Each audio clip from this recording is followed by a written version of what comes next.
चलिए आज हम एक मोस्ट इंपॉर्टेंट टॉपिक को समझते हैं, पुलिस हिरासत और न्यायिक हिरासत यानी पुलिस कस्टडी और जुडिशियल कस्टडी को, जो कि काफ़ी समय से न्यूज़ में रहा है और हमारे एग्जाम के लिए कैसे इंपॉर्टेंट है। यूपीएससी ने पीछे प्रीलिम्स में इस पर क्वेश्चन पूछा था और ये काफ़ी न्यूज़ में रहता है क्योंकि जो कस्टोडियल डेथ होती है पुलिस हिरासत में, तो उसके ऊपर काफ़ी आर्टिकल आते रहते थे हिंदू और इंडियन एक्सप्रेस में। तो आज हम इस वीडियो में पूरा डिटेल से समझेंगे कि पुलिस हिरासत क्या होती है और न्यायिक हिरासत क्या होती है। एक चार्ट के थ्रू मैं आपको समझाऊंगा, आप वीडियो को एंड तक देखना, आपका ये टॉपिक एकदम से क्लियर हो जाएगा, चाहे वो यूपीएससी में आए या स्टेट पीसीएस में या आपसे कोई पूछे। नॉलेज, बेसिक नॉलेज के लिए भी आपको मोस्ट इंपॉर्टेंट टॉपिक है। समझते हैं पुलिस कस्टडी और जुडिशियल कस्टडी में क्या अंतर होता है।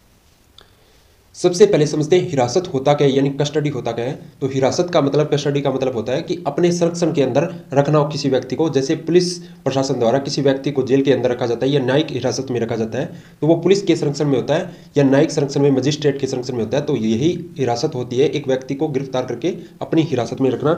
ये परिभाषा है। हिरासत से तात्पर्य किसी व्यक्ति की सुरक्षा, देखभाल या सुरक्षा से है। हालांकि हर गिरफ्तारी के लिए हिरासत होती है, लेकिन हर हिरासत को गिरफ्तारी की श्रेणी में नहीं रखा जाता है। गिरफ्तार करने वाले को हिरासत में रखा जाता है, लेकिन हर हिरासत होती है वो गिरफ्तार की श्रेणी में नहीं आती है, अलग अलग होती है, वही हम समझेंगे। तो सबसे पहले ये चार्ट दिखाता हूँ। सबसे पहले समझते हैं पुलिस कस्टडी को।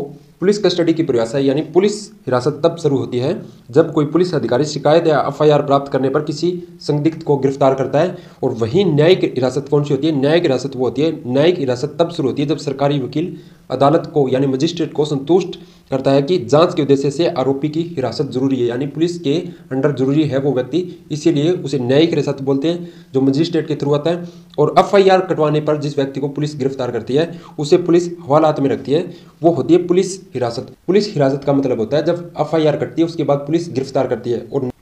और न्यायिक हिरासत होती है जब मजिस्ट्रेट किसी संदिग्ध को पुलिस के हवाले करता है, यानी उसके अंडर रखता है, और वो न्यायिक हिरासत होती है क्योंकि वो मजिस्ट्रेट के अंडर में ही रहता है। और इसका उद्देश्य क्या होता है? पुलिस हिरासत का अपराधों को रोकने के लिए सूचना शिकायतों के आधार पर संदिग्ध को गिरफ्तार करना। और वहीं न्यायिक हिरासत का, यदि सरकारी वकील को अदालत को यह विश्वास दिला दे कि जांच के लिए आरोपी की हिरासत आवश्यक है, तो मजिस्ट्रेट के आदेश से आरोपी को जेल में रखा जा सकता है। हिरासत कैसे?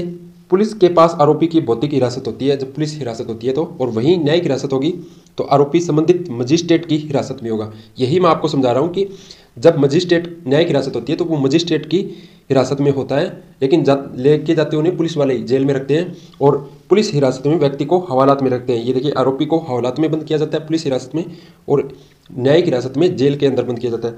समय अवधि क्या होती है?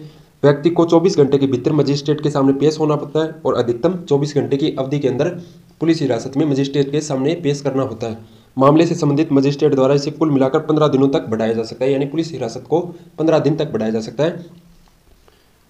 और वहीं समय अवधि की बात करें न्यायिक हिरासत की, तो जब तक कोर्ट जमानत नहीं दे देती तब तक व्यक्ति को जेल के अंदर ही रखा जाता है। अधिकारियों को अदालत की मंजूरी के बिना संदिग्ध से पूछताछ करने की अनुमति नहीं होती है। हिरासत की अवधि 90 दिन की होती है, जहाँ जांच, मृत्युदंड, आजीवन कारावास, कम से कम 10 वर्ष के कारावास से संबंधित दंडनीय अपराधों से संबंधित है। और हिरासत की अवधि 60 दिन या जहां जांच 10 वर्ष से कम के कारावास से दंडनीय अपराधों से संबंधित होती है। यानी जांच का समय न्यायिक हिरासत में ज़्यादा होता है, 90 दिन तक का समय होता है चार्जशीट दाखिल करने का। और यहाँ पे 24 घंटे के अंदर मजिस्ट्रेट के सामने पुलिस को पेश करना पड़ता है, और 15 दिन तक का समय बढ़ा सकती है जांच के लिए, पूछताछ के लिए। यहाँ पुलिस हिरासत में व्यक्ति को पुलिस अपने अनुसार क्या कर सकती है? पूछताछ कर सकती है, बट न्यायिक हिरासत में बगैर मजिस्ट्रेट की परमिशन के पूछताछ नहीं कर सकती है। ये होता है पुलिस हिरासत और न्यायिक हिरासत।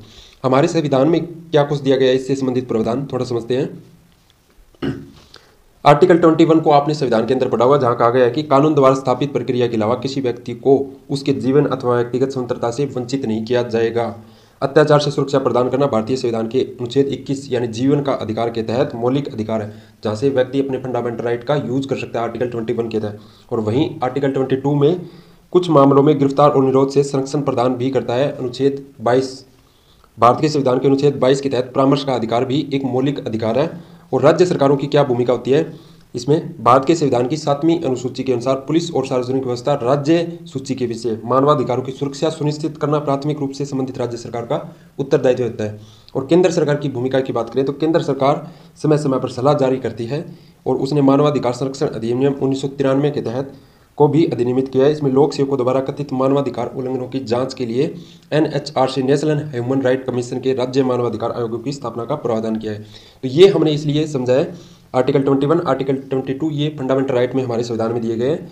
और राज्य सरकार की क्या भूमिका होती है और केंद्र सरकार की क्या भूमिका होती है न्यायिक हिरासत के अंदर और पुलिस हिरासत के अंदर, ये काफ़ी ज़्यादा न्यूज़ में रहता है ये मुद्दा, पुलिस कस्टडी और जुडिशियल कस्टडी। क्योंकि पिछले काफ़ी समय से जो कस्टोडियल डेथ होती है पुलिस थाने के अंदर या पुलिस के अंडर में, जिसको व्यक्ति को गिरफ्तार किया गया है संदिग्ध को, उसकी डेथ हो जाती है और पुलिस उसकी जांच भी नहीं होती है। तो ये मोस्ट इंपॉर्टेंट टॉपिक था यूपीएससी के लिए, स्टेट पीसीएस एग्जाम के लिए, या और भी कोई कॉम्पिटेटिव एग्जाम की तैयारी कर रहे हो, या आपको नॉर्मली समझ रहा हो, कोई पूछ लिया आपसे पुलिस कस्टडी और जुडिशियल कस्टडी क्या होता है, तो आप अब आसानी से समझा सकते हो पुलिस कस्टडी और जुडिशियल कस्टडी के डिफरेंस को। और ये पीडीएफ आपको टेलीग्राम पे मिल जाएगी मेरे। थैंक यू, मिलते हैं नेक्स्ट वीडियो में।